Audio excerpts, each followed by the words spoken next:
Today in this video, I'm going to show you what I believe is the ultimate hiking backpack for photographers. If you're into hiking, if you're into landscape photography, you're going to want to stick around for this one, because this is a bag that I promise you no other camera channel has ever discussed. Let's get into it.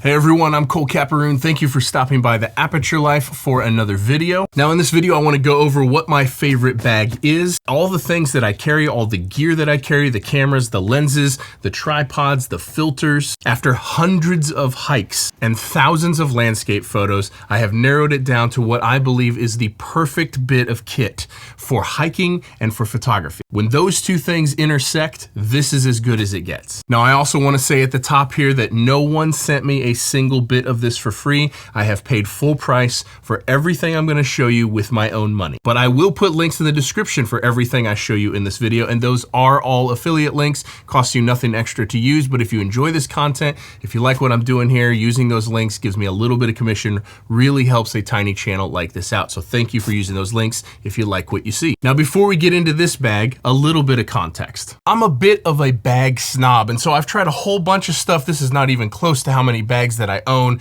and how many that I've tried. It's just all that could fit on the table. I've tried the PGY Techs, and I've tried the Low Pros, and I've tried the Peter McKinnons from Nomadic. And by far my favorite average run-of-the-mill do-it-all camera bag is the Peter McKinnon Nomadic Everyday Backpack. I think this is the 25 liter. It's absolutely fantastic. It's my favorite bag in every way except one. It's too big, it's too bulky, and it's too hot to be a good hiking bag. And that is where this one comes in. I promise you this is not a bag you've ever heard any camera channel talk about. All right, so let's get into this and let me show you what we're actually working with here. I'm gonna show you what's in the bag as I kind of show you around the bag.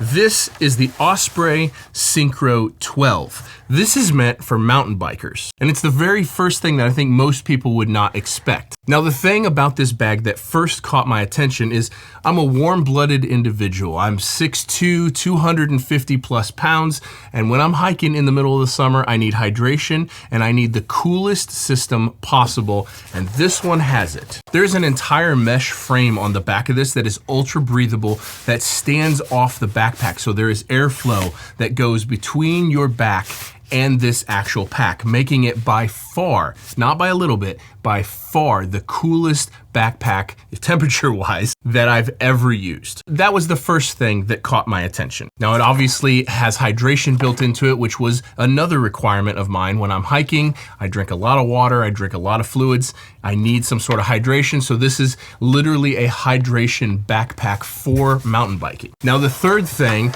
that caught my attention and made me decide to go with this is this front pouch that has a buckle and this little elastic latch, which I'll show you how it works, that is meant to hold on helmets for mountain biking, in addition to two water bottle holders right here. So whether you're putting a water bottle there or whether you'd like to put the tripod there, it works awesome. But this is my favorite setup, is using this pouch for my tripod. So let's start with the tripod. So there's a little buckle here that I just tuck in there, pops right out, and then there's a little elastic clip that I just slip through the legs, and out the backpack comes. This is a stretchy pocket here, so it will conform to whatever tripod you want to put in there. So let's start with the tripod. This is the Leofoto Urban LX 225 CT, and the reason why I chose this is because it is so compact. It is 12 inches folded up. It's nearly a pound lighter than the other options, the other travel tripods, and it folds up nearly 10 inches shorter than most of the other travel tripods out there. It's all carbon fiber. It's extremely sturdy. The ball head is extremely nice,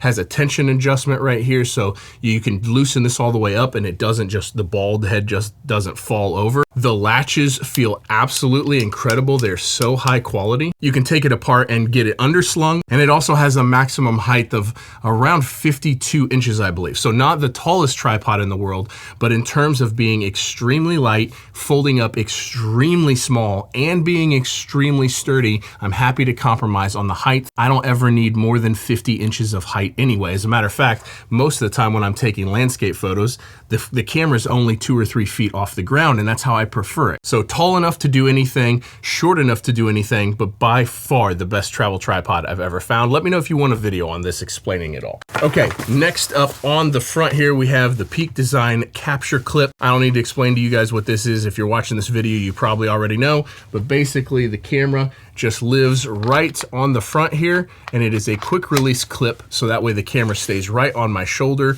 and you just hit a button. It cannot come off until you hit that button, and is by far my favorite way to actually carry the camera, because I am always snapping photos as we work our way through the trail. My favorite way to shoot is to just see the scenes and take the scenes in and shoot the scenes. And then if I see a scene that needs a dedicated setup, that needs more time, then I'll break the tripod out and actually set it up. Or if I need to wait for the right light or something, then I'll do that. But 90% of the photos that I take when I'm hiking for landscape, I'm literally just hiking along. I'm like, that is an incredible scene right there. I unclip it, and then we spend just a couple minutes trying to get the scene right, a minute or two. What's the best angle?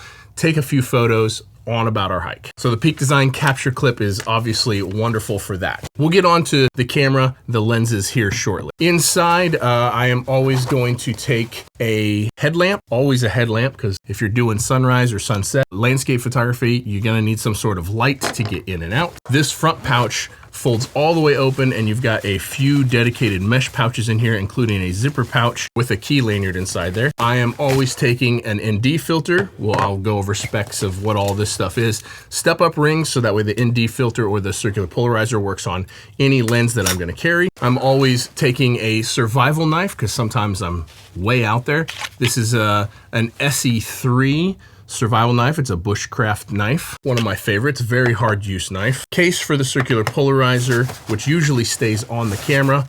A first aid kit, an additional flashlight. This is the Streamlight MicroStream USB. Perfect little tiny light. It's got a clip here, so you can clip it on your hat if you need to give this to someone else, or just, it's always good to have a backup light. I don't ever want to be in a situation where I'm 4 miles from the truck and I got to use my cell phone to get back out. That's not any fun. All right, next up, we've got a top pocket right here that is for keys or your sunglasses or wallet or whatever. Nice additional small pouch. I think it's technically a sunglass pouch. And then inside the first main compartment, this zips way down, but it's got these straps here, so that way it keeps the backpack from just like falling open and everything spilling out. But they are quick release, so you can just unsnap them here and get more access to whatever you got. Lens number 2, lens number 3, we'll go over these in a second. I'm always taking some sort of extra layer, so an extra thermal layer. And then inside this pouch is the hydration pouch,